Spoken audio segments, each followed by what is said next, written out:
அப்பா என்று அழைக்கும் பரமண்டல ஜெபத்தை பற்றி இன்றைக்கு நாம் பார்க்க போகின்றோம். ஆண்டவராகிய இயேசு கிறிஸ்து ஒரு உயிருள்ள ஜெபம் செய்வது எப்படி, ஒரு உறவுள்ள ஜெபம் செய்வது எப்படி என்று தன்னுடைய பின்னடியார்களுக்கு சொல்லிக் கொடுப்பதற்காக ஒரு மாதிரி ஜெபத்தை ஏற்படுத்தினார். அதுதான் பரமண்டல ஜெபம் என்பதை நாம் தெளிவாக புரிந்து கொள்ளலாம். இந்த பரமண்டல ஜெபத்தின் முதலாவது வாக்கியம் பரமண்டலங்களில் இருக்கிற எங்கள் பிதாவே என்று பயன்படுத்தப்பட்டுள்ளதை பார்க்கலாம். பிதாவே என்ற வார்த்தை நம் வழக்கு சொல் அல்ல. நாம் நம்முடைய தகப்பனை பிதாவே என்று அழைப்பது இல்லை. மாறாக எப்படியாக அழைக்கிறோம் என்பதை நான் பட்டியலிடுகின்றேன். அப்பான்னு கூப்பிட்றோம், ஆஞ்ஞான்னு சிலர் கூப்பிட்றாங்க, சிலர் ஐயான்னு கூப்பிட்றாங்க, சிலர் நைனான்னு கூப்பிட்றாங்க, சிலர் வாப்பான்னு கூப்பிட்றாங்க, சிலர் பாப்பான்னு கூப்பிட்றாங்க, சிலர் டேடின்னு கூப்பிட்றாங்க.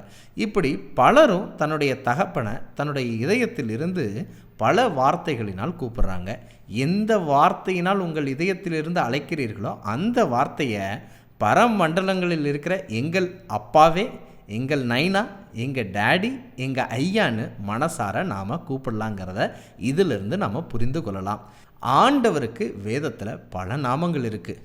பரமண்டலங்களில் இருக்கிற எங்கள் ராஜாதி ராஜாவே, எங்கள் மருத்துவரே, எங்கள் ஆலோசனை கர்த்தரே என்று வைத்திருக்கலாம். ஆனால் அதெல்லாம் வைக்காமல் ஏன் பரமண்டலங்களில் இருக்கிற எங்கள் பிதாவேன்னு வச்சுருக்காங்கங்கிறத நாம் புரிஞ்சுக்கணும்.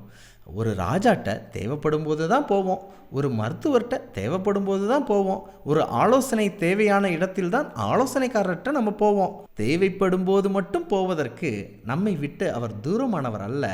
நமக்கும் அவருக்கும் அப்பாங்கிற உறவு இருக்குங்கிறத நம் மனதில் புரிய வைப்பதற்காகத்தான் ஆண்டவராகிய இயேசு கிறிஸ்து இந்த பதத்தை பயன்படுத்துகிறார். ஒரு பையனுக்கு அவங்க அப்பா தாசில்தாராக இருக்கலாம், டாக்டராக இருக்கலாம், ஒரு ஆலோசனைக்காரராக கன்சல்டண்ட்டாக கூட இருக்கலாம். முதல்ல அப்பாங்கிற உறவு தான், மற்றபடி தான் மற்ற பதவி, பொறுப்பு, பணி எல்லாமே.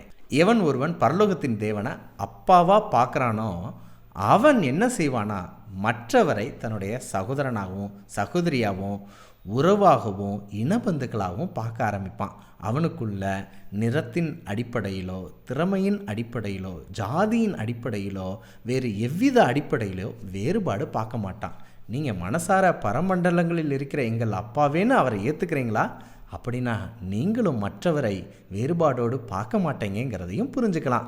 இப்படிப்பட்ட காரியங்கள் உங்கள் இதயத்தை மாற்றும் என்று நான் நம்புகிறேன். இந்த பதிவு ஆண்டவருக்கும் உங்களுக்கும் இருக்கும் உறவை புதுப்பித்திருக்கும் என்று நான் நம்புகிறேன்.